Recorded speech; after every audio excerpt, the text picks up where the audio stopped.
Hello, this is Rochelle with the Healing Rose.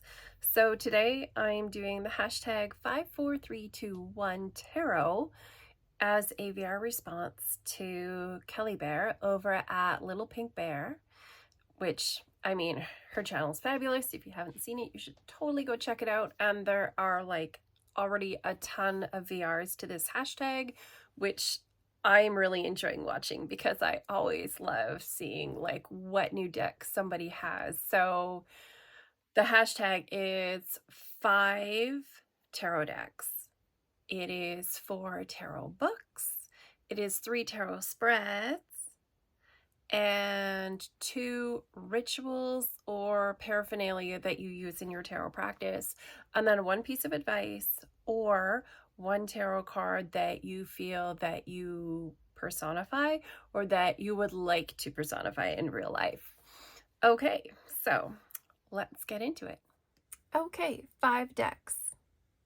So we have the Moonchild Tarot by Noel, and this deck was the deck that when I got it, comes in this beautiful velvety soft 2-piece box. It has a lovely guidebook. It comes with 3 extra cards. There's only going to be 2 extra cards here because I have Divine Wisdom and Moonchild, and I have replaced the Devil with Shadow Work in the actual working deck for myself, just because that's the card I prefer to work with. So let's take a peek while I talk about why it is one of my 5. So I had a moment. When I saw this, I was like, this may be my favorite High Priestess of all time. I love, love, love that High Priestess. When I first saw this, and I had it in my hands, first I coveted it for a long time, and then suddenly it was in my budget, so I was like, okay. And I got this deck home, and I looked at it, and I was like, I never need another deck again. This is like, if I could create a deck, this would be the one that has the imagery that I am absolutely, I love this Hermit. This actually makes me think of the story. There's a book, I think it's by Mary Stewart, called The Crystal Cave. And it's the story of, it's the backstory of Merlin before Arthur. And it's about Merlin's journey, not the other stuff. And there's this cave where he studies, and it's full of crystals. And this totally makes me, it just reminds me of that kind of really magical, mystical sorcerer world. I love it. But this was I never need to, it's I never need another tarot deck again. Now I feel really complete. I still do purchase decks, and I'm always happy to receive a deck that I don't have, because I just love tarot. The star is phenomenal. Love it. And still, even now, I've had it for a while, and I still, when I'm going through it, I still just, sometimes I just stop and stare. I am so in love with this deck. Not every card is my favorite, but this 8 of Cups is just absolutely so fabulous. You know, it's oh, I can't even say enough good things about this deck. Totally love this deck. It is a little chunky. I am wishing and hoping that a pocket size or travel size, or even just regular tarot size, because it is considerably larger. Where's a regular size card to compare it to? And that's the thing with the independent decks. This is more oracle card size. So here's a regular size tarot card. So it is a little bit bigger, and it's definitely a very thick deck. It's got beautiful gilding on it. The backs are gorgeous, but it is one of those things where, you know, it doesn't necessarily travel easily. Certainly not in my purse anyways, but, you know, it does. It did travel with me for a long time, but now I really just use this at home. If someone is getting a reading here, I'll use it, or sometimes I use it for video readings, but it is totally like one of my absolute all-time favorite decks. Okay. So this I got in a trade with someone. Or no, this one I got from someone that was downsizing their collection. That's where this came from. So, the Crystal Unicorn Tarot by Pamela Chen, illustrated by Lisa Higuchi. When you're buying this, if you find a copy, make sure it comes in a 2-piece box, not a little tuck box, right? It should have a guidebook. If it has a QR code on the box, like here's where you download your guidebook, it's a fake. Don't get a fake. You'll always be disappointed by a counterfeit deck. So always buy from the creator. All right, so the backs. This is the most adorable little Rider-Waite-Smith clone that I have, I think, ever seen. It is so cute. It is so adorable. I absolutely love, love, love this. It is. I mean, it's scene for scene. It's going to be like every scene. the little thrones. This is just absolutely fabulous. I am so in love with this. I love the color scheme. I love the little unicorns. I love this whole pastel palette. It's just like, if you're having a bad day, this is like a total pick-me-up deck. And it's pretty friendly for everybody. If someone's really nervous about tarot, this is the deck to use. I love this. This is absolutely, like, every time I look at it, it makes me smile. It pairs beautifully with my Magic of Unicorns Oracle, the Spirit Animal Oracle. The Law of Positivism Oracle. So I love some of the decks that I compare this with, where it's got this beautiful soft palette. It kind of goes with everything. The unicorns are fantastic.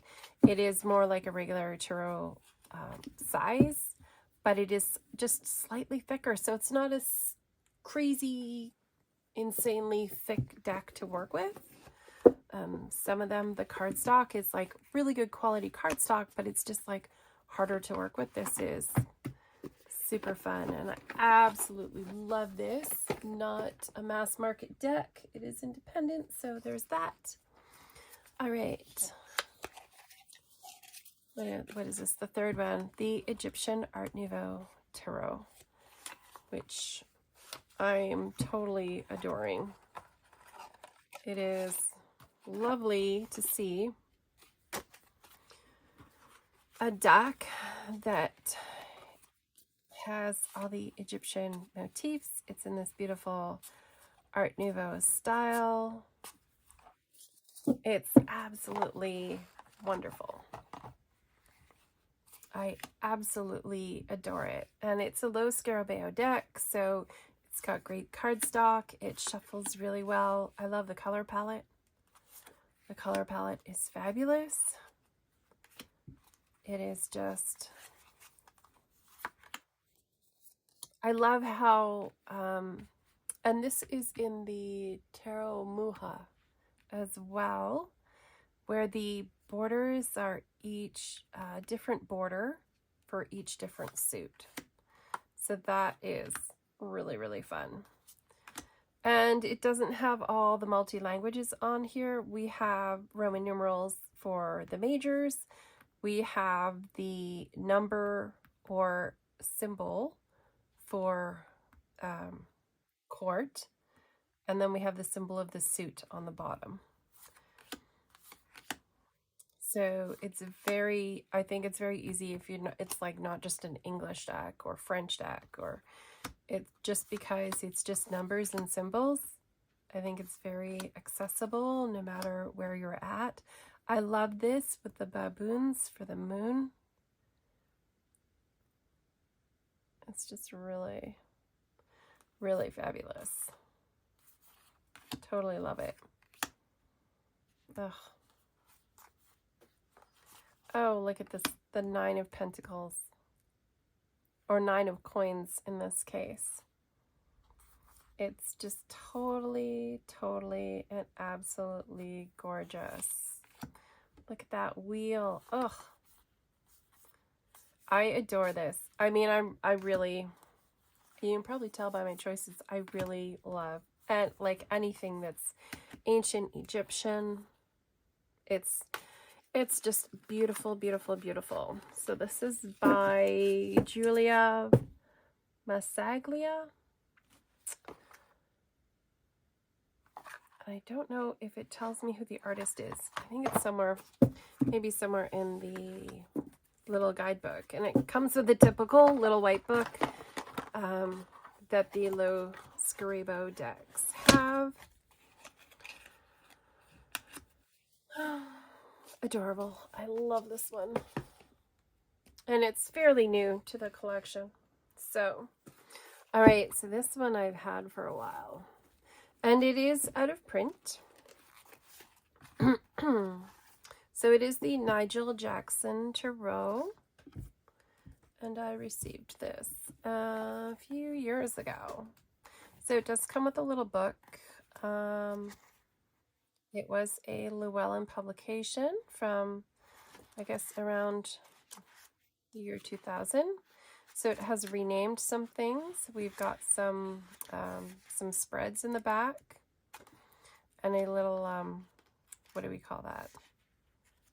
Little quick reference section where the 9, if you have, you know, 4 9s in a spread, or you have 3 8s, things like that. So yeah, and then a glossary in case you don't know what tarot meanings are. All right, let's tuck that to the side. All right, so I have pulled out a few of the cards that have, there's like 7 cards with like a lot of nudity. So, and you know, it's not just boobs. So that's, and you would expect it from, so we've got the 2 of Cups, Judgment, the World, 3 of Cups, the Star, the Sun, and the 9 of Swords. And those are the ones. And you would think it would be the Lovers, but in the Lovers, they have all their clothes on. This is a really fabulous deck. And it is a larger deck. It's almost, I want to say almost Oracle size. Let's see. So here's your standard Oracle card. And it's just, it's the same. Well, no, it's slightly taller and slightly narrower. So it is a good size, chunky deck. It's got a really lovely medieval style to it.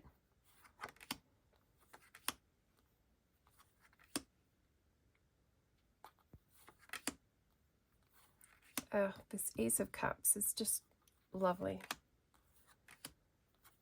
I do really enjoy, I like the 7 of Swords with the fox here.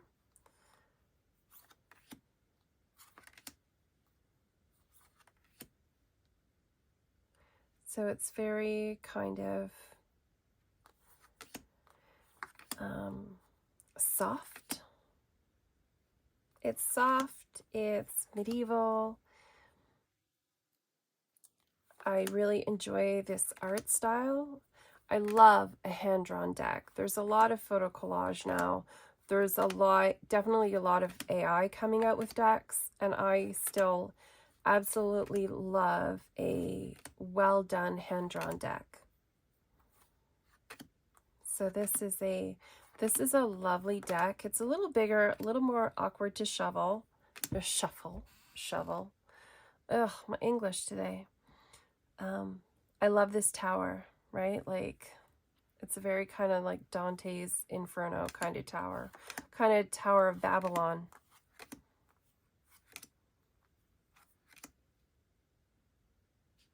I love the texture that is in all the fabric in this. It is just phenomenal.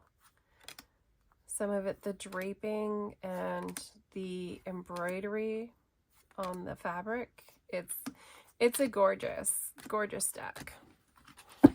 So, and I don't really use it for online readings because the YouTube's got that thing with like nudity in the cards, and I don't want to pull cards out of the deck to use it.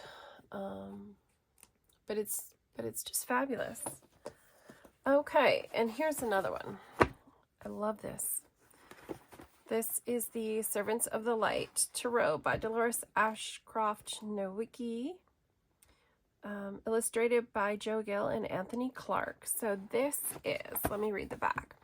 The Servants of the Light is renowned as one of the leading schools of occult and magical science, established nearly a quarter of a century ago by the late W.E. Butler. Now, after 15 years in the making, the official Servants of the Light Tarot is being made available for everybody to use and enjoy.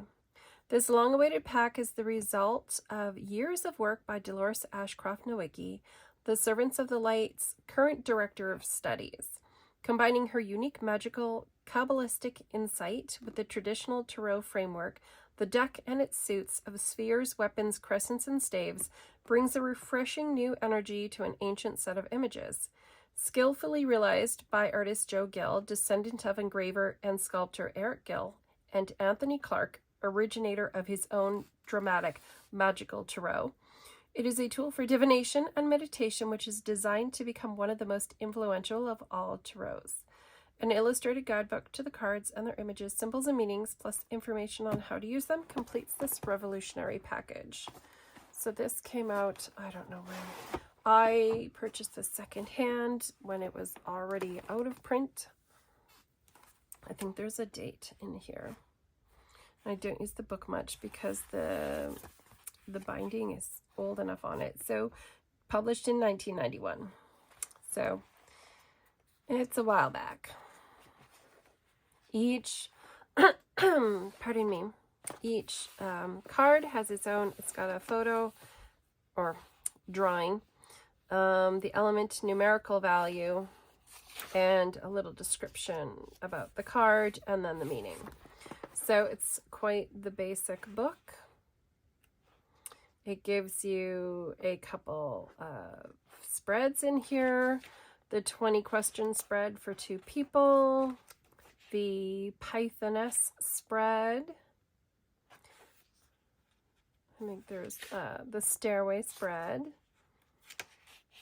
And there is, I thought there was one more. Nope. So it is, comes in this really beautiful, lovely packaging.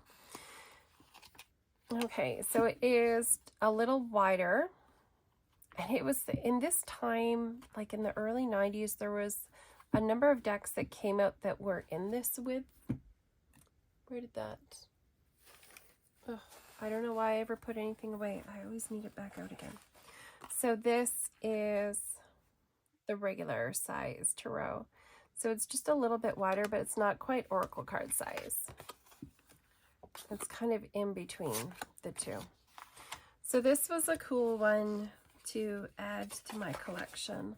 I do really enjoy this. I don't use it often because it is an older deck. So I really enjoy this kind of like strong line artwork. And when I first saw it, it really kind of, like, it really, really drew me.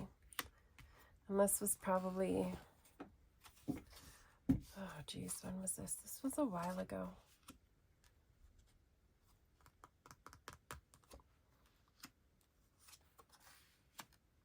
Probably a decade or so ago.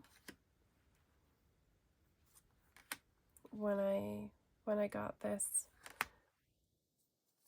I find the artwork to be very interesting. I think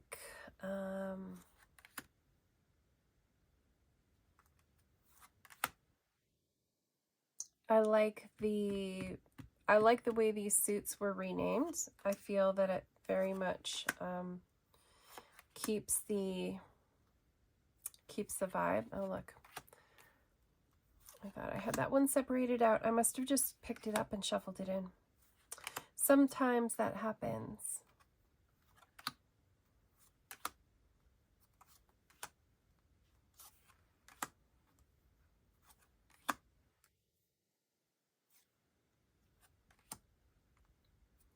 I find it to be overall a really interesting deck.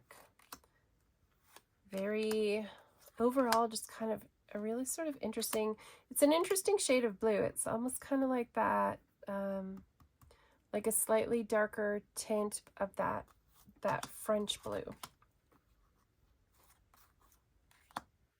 And when you see the yellows are like that really bright kind of Rider-Waite yellow.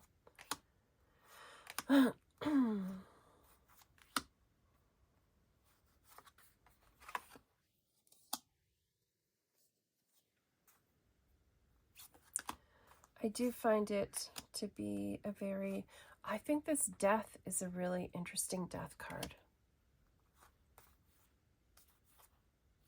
Yeah, when I first got it, I was really, really drawn to it. And it really felt like I had a really strong connection with it when I first got it. And now I'm finding that it just is not resonating with me the same. I may decide to sell this one. This might be one when I clear out my collection. I do really enjoy it. It is a very collectible deck, and it's been out of print for a while, so it is harder to find. But it is very, very interesting. Yeah, it's a very interesting deck. I love this strong line artwork. Like it's a very bold artwork, and I do find that quite enjoyable. But yeah, and it's at times it almost feels a little pippish, but I enjoy the color work and I enjoy the artwork, and it's been a very interesting one to have in my collection. All right.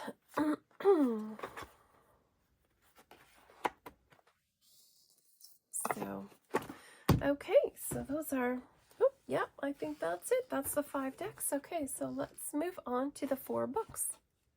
Okay, so 4 books. This is the Tarot and Astrology. Enhance Your Readings with the Wisdom of the Zodiac by Corrine Kenner.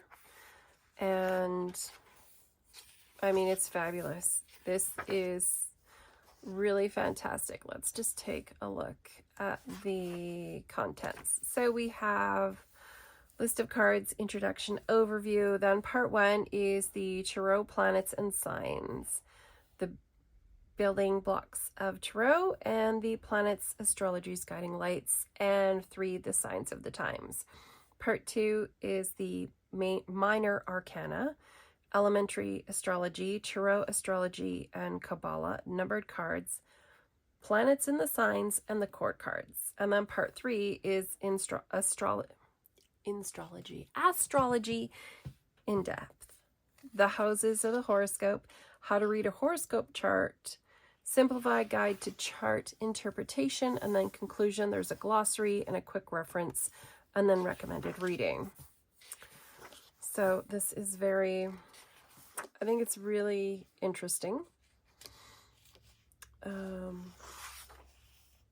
It gives you like a quick little blurb about the major cards, which planet it's assigned to. It's very brief, and then we get into the actual meat and bones.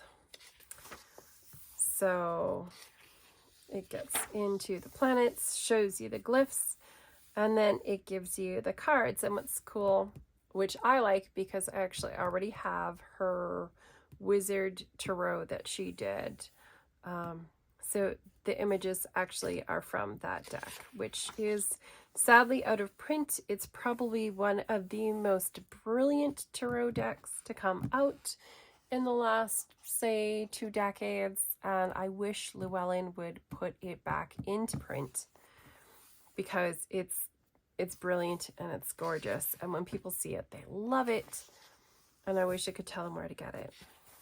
So this is really fabulous if you're at all interested in connecting astrology with tarot and adding that layer to your readings or to your depth of understanding of the cards. This is a really, really fabulous book. So I am totally in love with that one. I do have her, what's her other book? Tall, Handsome Stranger, which is all about romance and love readings. Okay, let me see. Oh, this one. I love this one. Tarot Theory and Practice by Lee DeAngelis, a revolutionary approach to how the tarot works.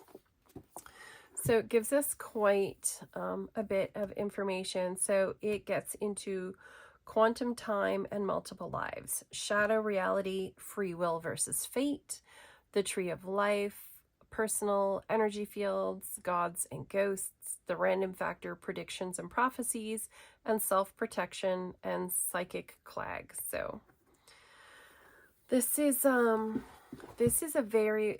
just like tarot meanings. So the illustrations in here are from the Llewellyn Tarot by Anna Marie Ferguson, which is an absolutely gorgeous deck as well.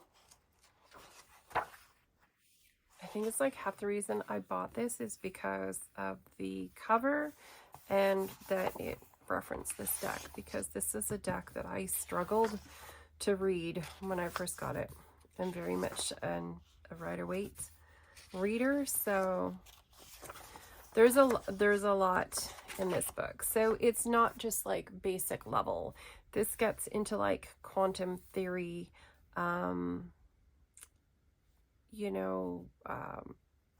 it's like cosmic, it is energy work, it is like alternate lives,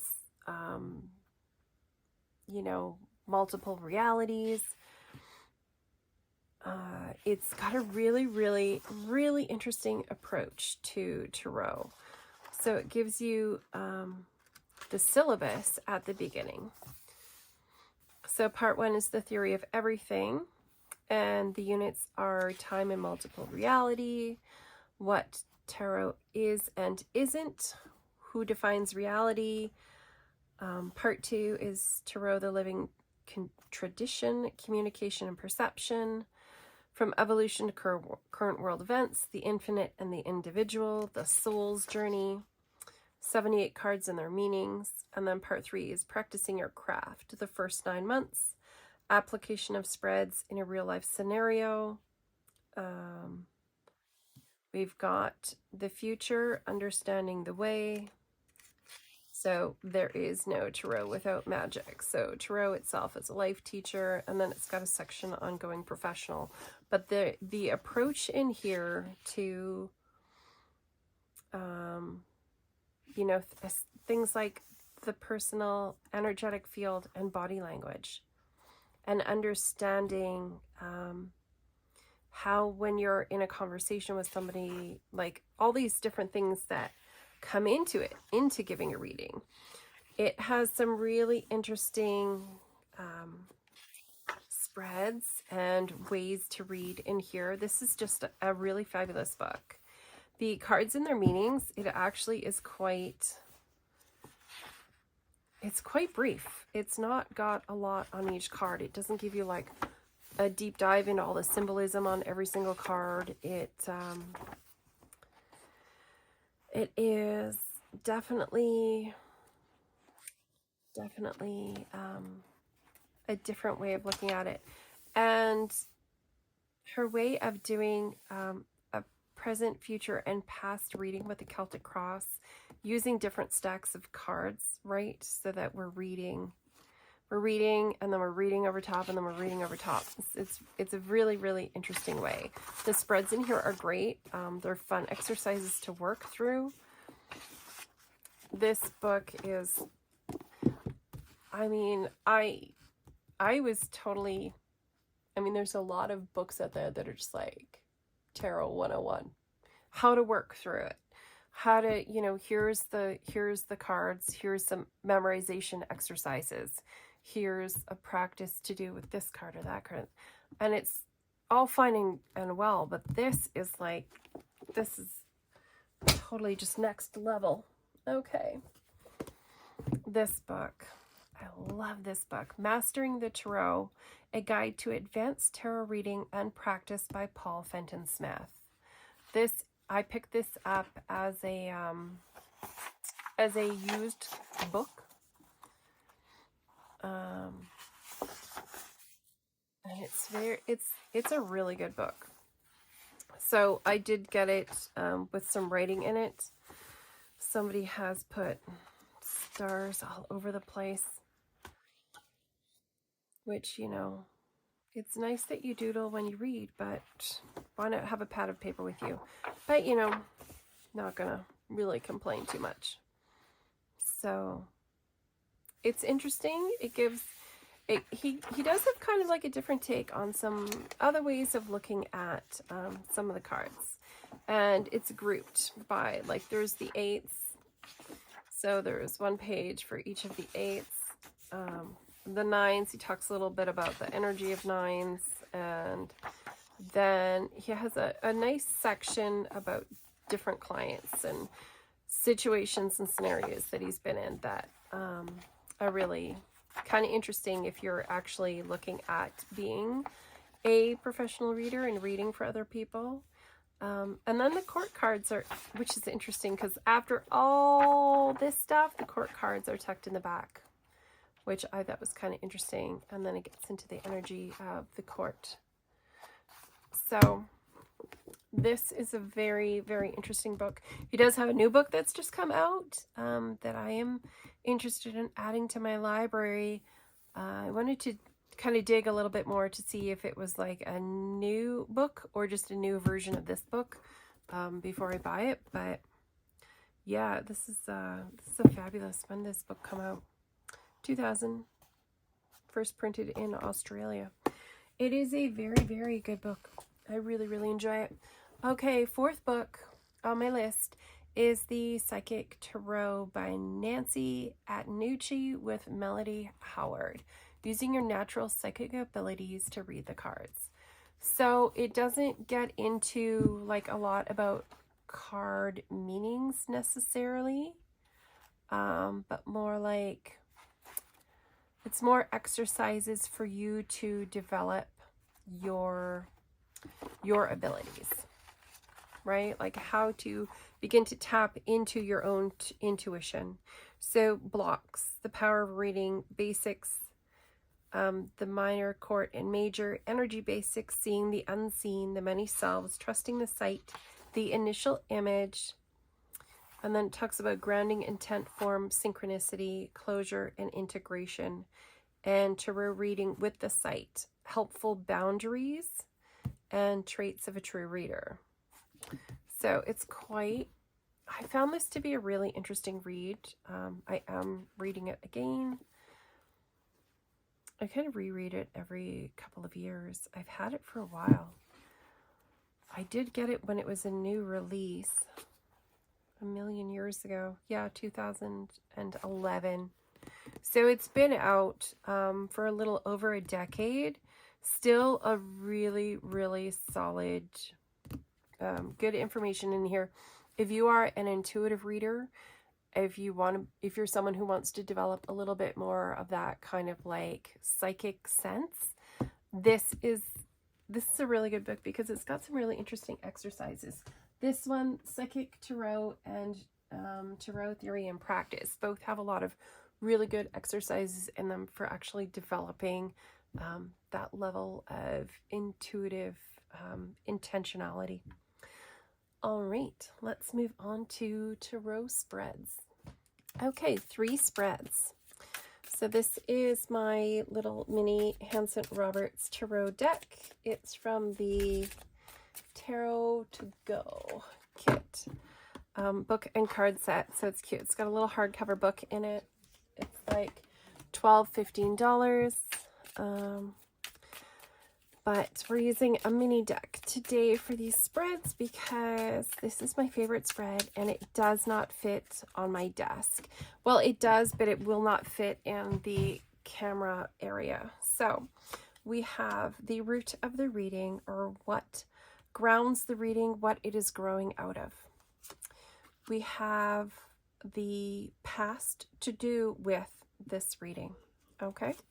We have our influencing card. All right, so, ooh, the High Priestess, Ace of Swords, brilliant, 10 of Rods, okay. Our gift, the 9, okay.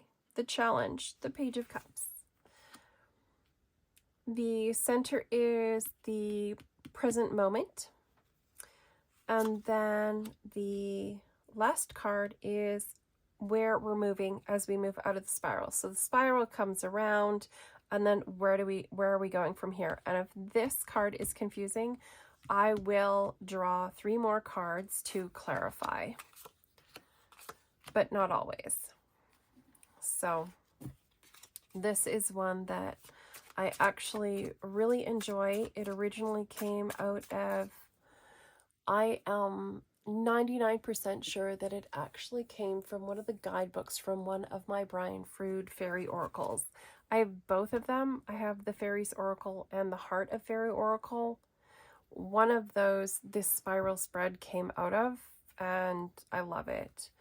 It absolutely is brilliant for reading. So we have the where the issue stems from, or what it's about, the past, the influence, what influences everything coming forward, your gift in this situation, your challenge in this situation, the present moment, and where we move forward. Okay, so this is totally one of my favorites. Every once in a while, I'll be like, if this is unclear, and then my 3 clarifiers are not super clear, I will take a moment to look at the bottom of the deck to see what am I missing. And I never like to, if I'm looking at, okay, what am I missing? I don't really ever like to do more than 3 cards, because then you're just reading the entire deck. So then it'd be like, okay, so what are we missing? We're missing that there needs to be a big change, or that there's a big change coming, you know, but it's going to work out well. Just, you know, if things like don't have, to me this says don't have ridiculously high expectations, because then if things don't live up to your expectations, you're only ever focused on what went wrong, not what's actually working out for you, right? But then we could go like a million other cards. No, I like to just do 3. So, and this is one where it's good because it'll work for a work reading, a relationship, just a general reading, like where's your life at right now. The spread is so versatile. I really love it. It's kind of become like my standard, right? So that's like my number one favorite. And for video readings, it only seems to ever work with the smaller cards.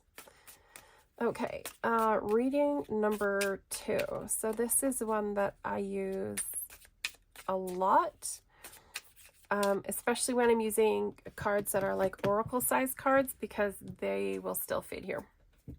So first card, right, is what's it about? Here's our past, here's our present, here's our future, and what can we focus on going forward?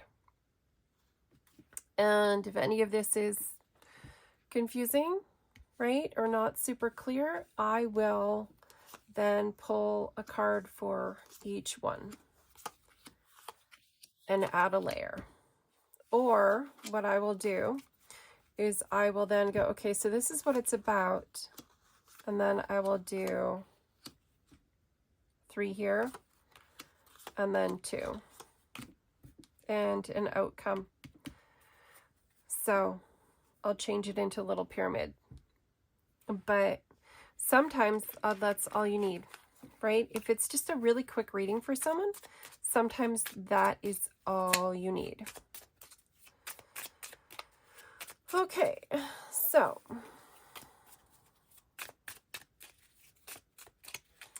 all right, so let's do our third spread.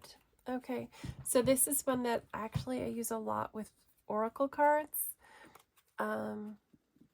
It's kind of like, what's a message from your angels? And this is, I think this is from, must be from Kyle Gray. And I actually really liked it and started using it, and it's nice for like a daily read, right? So it's like, what is your strength today? Right? Your ability to overcome, right? Just like your ability to really just be done with something and move on and not have to relive the drama over and over again, right? What is it that Spirit wants you to know? So your strength, what you need to know, and an action that you can take. Right? So your strength, your heart, what Spirit wants you to know about your situation, and what you can do moving forward, or what your challenge is for the day. So it kind of, for me, it kind of shifts, right? Sometimes I'm like, okay, so, all right, so what's going to be I'll just be like, okay, angels, right? I need to know give me some truth here. Okay, so what's my strength today? Ace of Swords. Okay, so standing strong, speaking my truth, being in my own power. Okay, so where's my heart? What is it that Spirit wants me to know? That's almost a challenge card, isn't it? The Two of Swords. Okay, so be decisive. Stop being indecisive. What's my challenge for the day? The challenge for the day is going to be staying positive. So it looks like there's going to be a tough decision, and I need to stay positive, but my strength is that I'm going to be okay with it, right? I'm going to be able to make whatever decision because I am going to be coming from my own place of personal power and strength and authority, my own authority. I just need to stay positive about whatever decision is going to come up for me today. So that's one where I do really enjoy this as a spread because it's very quick. I usually don't need to pull a qualifier from here or a clarifier, right? Like, okay, well, if that's my challenge, what do I need to know about dealing with my challenge? Maybe I'll pull one more, but usually it's just the 3 cards. And I like looking at it that way as opposed to like past, present, future, right? Where am I strong? What do I need to know? Right? What does Spirit want to tell me? Or what does my heart want me to know? Or what are my angels trying to get through to me? And then where's my challenge today? Oh, getting going. Spirit wants me to rest, but my challenge is I want to do something. It seems like such a procrastinator card. Right? Do I need clarification here? What am I missing? So yeah, you can add you can do a lot with the 3-card spread. I really feel like with any spread, it 100% is about the meaning that you put in the position before you draw the card. If that card knows it has a purpose, the meaning of the card will subtly shift to suit that position that it's in, right?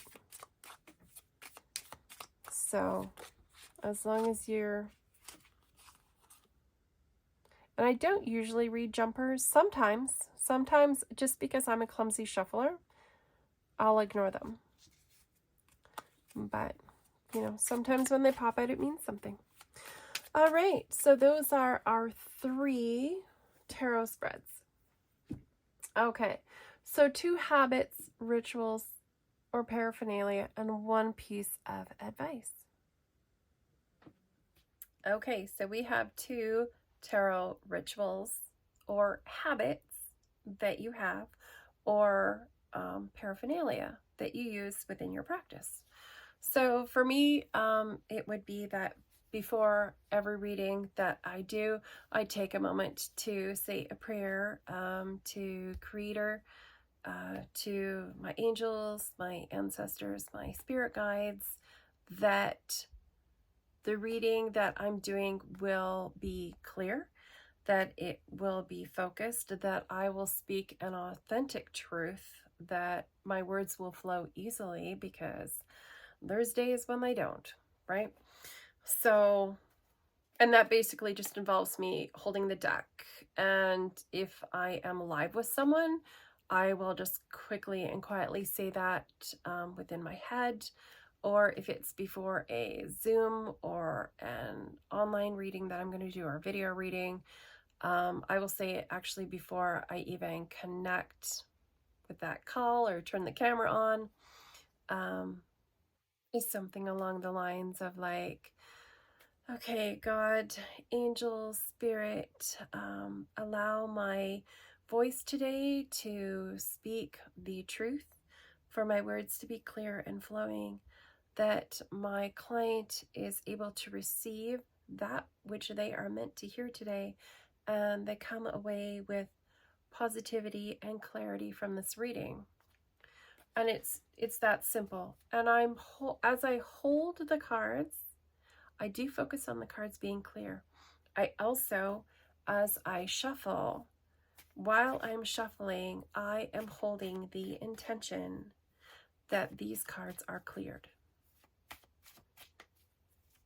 So I will do that in between. Somebody asked about their career, and then, okay, so now I have a question about this. Can you answer this question? Okay, so then because we want to clear from that, I will go, okay, cards, I focus on that clear cards as I shuffle, then I will say their question out loud. Okay, let's give an answer for Lisa to know what it is that she needs to know about her dog's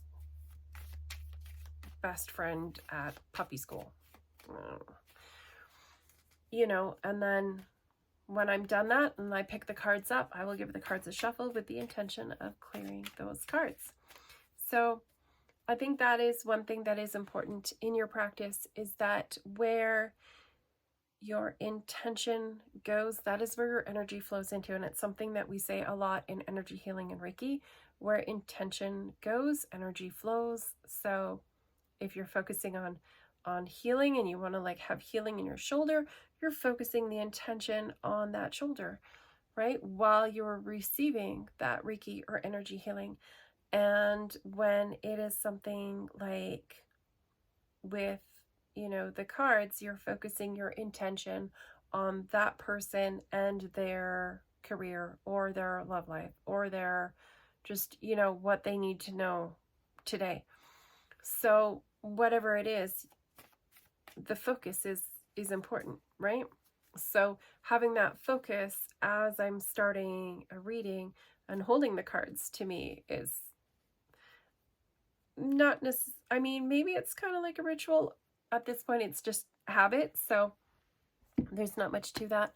The other thing that I do is I regularly energetically cleanse my space. So I have a shelf here that has tarot and oracle all the way down, and behind the camera there's another shelf with all my mini decks, and I have some tucked into the nooks at the back of my little writing desk that I do all this stuff on. And then I have a table over here and another more stuff in the drawer, and then a couple bags down here. So when I'm done a reading, I clear the cards, right? I cut my energetic ties with that person. You know, I'm clearing my space. So like once a week or once every 2 weeks, whenever it starts to feel like I sit down and I can't get really clear when I'm about to do reading, that is when I will sit and just do a focused energetic clearing on the entire space. And that includes all the decks in my space. So I am an energy healer. I work with angelic energies, and I also do Reiki. So it will be a combination of those two energies that I will use in my space, just to cleanse the space, to keep it clear so that I am sitting in a lovely energetic space from which to read. Because if you're sitting in icky energy and you go to do a reading, it's going to taint that reading a little bit, right? It's very hard to stay clear and connected if you're not coming from a place of good energy, right? So if you have an office where you read Reiki and you're not an energy worker, maybe have someone come in and do a clearing on your space. Or, you know, that's when you're using energy clearing like room sprays, because a lot of places won't let you burn incense or sage. You know, and there are alternatives to using white sage, because it actually is becoming close to endangered in the wild now, because it has been over harvested and because it's overly popular with people. You can use cedar to clear. You can use a non-smoke cleansing, right? So you can use a sound bowl to cleanse your space. You can use chimes. You can use bells. Any kind of striking sound will clear your space. I often do space clearings with sound bowls. It works amazingly well. If there's anything super negative really hanging on there, and smoke smudging will not clear it, sound clears it out like right away. So there's a lot of other tools you can use. I also use a room cleansing spray with flower essences that works really well. And because it's flower essence, which basically is like a flower essence is a few drops into a water bottle of distilled water, and then you're just misting the air with that. You can mist yourself. It doesn't contain any solvents or anything, so it's safe to use on furniture and fabrics. And so you can kind of spray around wherever, and it's just a fine mist. So cleansing your space is, I think, incredibly important if you're doing this kind of work. All right. Okay.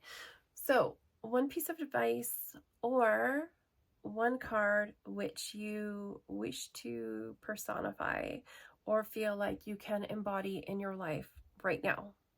So I'm going to go with one piece of advice, and my one piece of advice is that if you are interested in doing tarot and you're still kind of new to it and you're not a pro reader that's been reading tarot for a million years, I will say the number one thing you can do is actually to study your deck.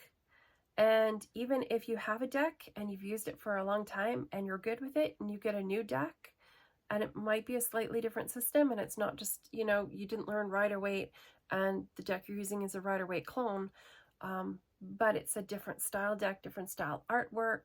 The meanings may be similar to the Rider-Waite, but the art's very different. Take the time to study your deck, right? We can all, like, it doesn't matter. Even after 37 years of reading tarot, there's still things that I'm learning. There's still little tips I come across, and tricks for memorizing something. And sometimes there's an intuitive hit that I get because it's a new deck and it has slightly different symbolism in it. So it gives me a new nuance to that deck, but I wouldn't have gotten it if I didn't take the time to learn the deck. And it's quite easy. It doesn't have to be a long, intensive thing.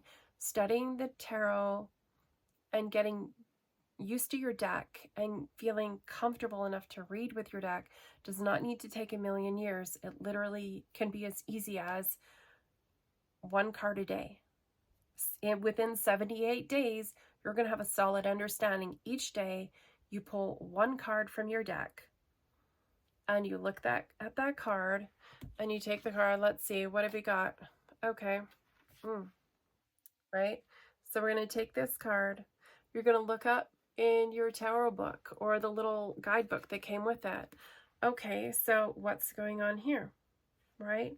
9 of Wands. Well, you look at it and go, okay, well, he's bandaged up. He's clearly had a lot to do. He's looking around. He's got one wand in his hand, but there's 8 more lined up behind him. Okay, so it's like there's a lineup of stuff to do, right? So now you look up and go and look up the meaning.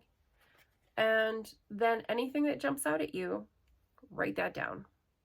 Because once you write it down, it'll stick better than just reading it or just watching a video about it. Like some people are visual learners, some people are auditory learners, and some people have that like kinesthetics. They have to do something with their body to make it go in and fix in their brain. So it just depends on how you learn. But I find that if you do a combination of them, it's gonna, like, everybody's gonna be able to retain something, right? So within 78 days, you're going to have learned that deck very solidly, right? Which is like 2.5 months. It's not even 3 months of your life. And then you will be very comfortable with your deck. You will feel comfortable enough, and you should feel like you are competent enough to give a solid reading for someone, right? So it doesn't have to be a lot. It doesn't have to be 20 years of study to feel like you can go read for somebody else. But it is important. It's not necessarily important to like read every guidebook, but if your deck is significantly different, take the time to understand, right? Sometimes they rename the suits. Sometimes they rename the court cards, which always drives me nuts because I'm still a Rider-Waite girl, and every time I look at a deck, I'm like, is this a knight or is this a queen? What is this? Right? As soon as they change things, it's like it throws me for a loop, and I have to spend the time with it to feel comfortable reading. And there's some decks, I've got a deck I've had for a decade, I still don't feel comfortable reading with it because every time I pick it up, it's just different enough that it's like I have to stop and look at the book. So I will still work through it and read with it. I just don't read for other people with it because I don't feel competent with it. I don't feel comfortable enough, right? So I think actually studying the tarot, because it is such a complex system, is very, very important, right? It's like you can't sit down with someone and work out their entire budget for the year if you haven't learned your basic addition and multiplication, right? So it's a system like anything else. Tarot is like math. You're not going to be a CPA overnight if you're still going 2 + 2 = 4, right? Or is it 5? I have to look it up. So, you know, learning your deck. Take time if you have a new deck. Take the time every time you get a new deck to just, you know, and if you buy a deck that you love, it's not going to be hardship. It's going to be hard to tear yourself away from that deck, right? Okay, so everybody's been here for long enough, right? If you're still here, thank you so much for watching. I absolutely appreciate all of my viewers for spending the time to hang out in my little corner of the tarot universe. If you enjoyed the video, please hit the little thumbs up down below. If you feel called to subscribe, that would be amazing. If you feel called to do this hashtag, please do. Part of the thing was like tag 5 people. I'm not tagging 5 people. I'm tagging anyone or everyone that wants to do this tag because I think it's really fun. Definitely, if you're doing the tag and you've watched this, I mean, I know it comes from Kelly Bear, but tag me somewhere in your little description box so that I see it and I can come and watch your video, because I've watched 3 of them now. I think, yeah, 3 last night. And I've watched every single one to the end because I am totally fascinated by what other people are doing in their tarot practice and what books they're reading, or if they've found something amazing. I love this stuff, right? So if you have decks and books that you would like to share with me, I'd love to hear about it. So anyways, thanks so much for watching. Have a great day. Take care.